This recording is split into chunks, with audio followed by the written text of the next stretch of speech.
Oh boy, this is brutal. This is absolutely brutal. Okay, I don't know what to say. Now, I don't really care for the Atlanta Hawks. Obviously, my San Antonio Spurs have their future in their hands, so I want them to fall. But I do feel a little bad for Hawks fans because this is just a really sad situation. And I think back on how optimistic fans were when they grabbed Dejounte Murray. I tried to say that it didn't make a lot of sense if you're Atlanta Hawk how much they gave up. And now it seems like they're reaping the consequences of that decision.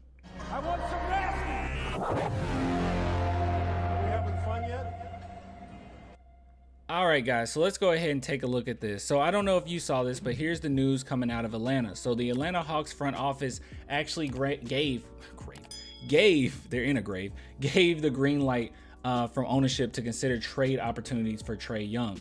So what would that mean? Well, you would look at a team that's built around Dejounte Murray. They would basically be the 2021-22 San Antonio Spurs. Give up your entire future and then become the Spurs. I don't know. Let's go ahead and look through this article really quickly. Not going to be super long, but basically, and Kevin O'Connor always does great jobs, always does great pieces here, but it says the Hawks have changed everything except Trae Young.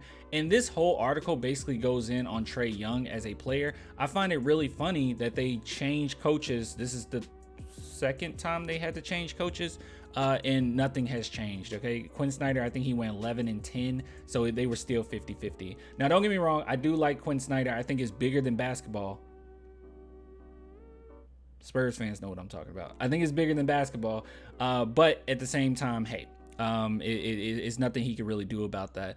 But when it comes to Trae Young, they say quite a few things about Trae, and they say some things about Dejounte. So just really quick on Trae, and then we'll look at what they had to say about DJ here. But basically with Trae Young, they're complaining, or Kevin O'Connor's talking about how Trae Young, the biggest issue that they're having right now, not only is his defense, but the fact that off ball he doesn't do enough activity off ball. And if you're teamed up with someone like Dejounte Murray, you absolutely need to. You have to be really good off ball. I mean, that's where it's really going to be your bread and butter there. But unfortunately with Trae Young, oftentimes he just sits in the corner or just gets out of the way and just stands there.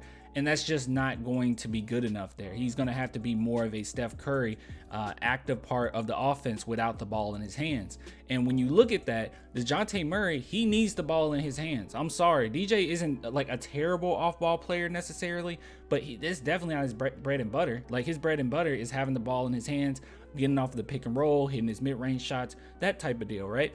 So Trae Young, him being an infinitely better shooter overall, usually, than Dejounte Murray, I would assume that he would need to take on the role of, more of an off-ball threat, jump, back and forth from each other. But he is just not that great off-ball. And then defensively, he's always been a liability there. So let's go ahead and move on. That's all they really had to say about Trae Young, just the fact that he's not really necessarily a franchise caliber player that's going to lead you to any championship, which I feel like most people knew that. But this is what he had to say about Murray, and I found this interesting. So Murray was a better player in San Antonio than he was in the first season in Atlanta. No matter what happens with Young, Murray will need to justify the hefty price they paid to land him. But as an upcoming free agent in 2024, he also should be a player that Hawks consider moving this summer, even if the return is less than the 3 picks they initially gave up. Sometimes you have to cut your losses in order to make future gains. This is exactly why the San Antonio Spurs moved him to begin with. Like, this is why, because they knew he was going to be a free agent, and he wasn't going to be able to live up to that price tag that he's going to ask for.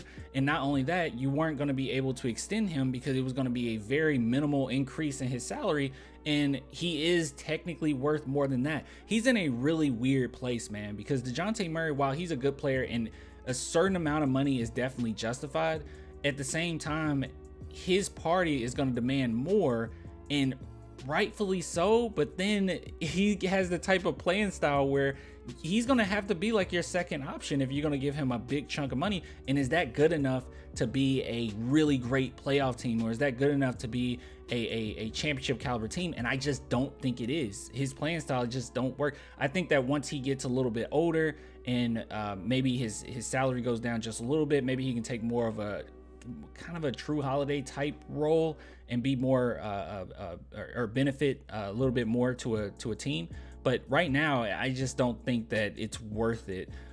So that's just me personally, and apparently that's what Kevin O'Connor thinks as well. So they're in a really sticky situation, but I do find it very funny and sad that it might come down to a situation where you trade Trae Young and then Dejounte Murray is like the star player. That's wild to me. I mean, you're literally the 2021-22 Spurs at that point.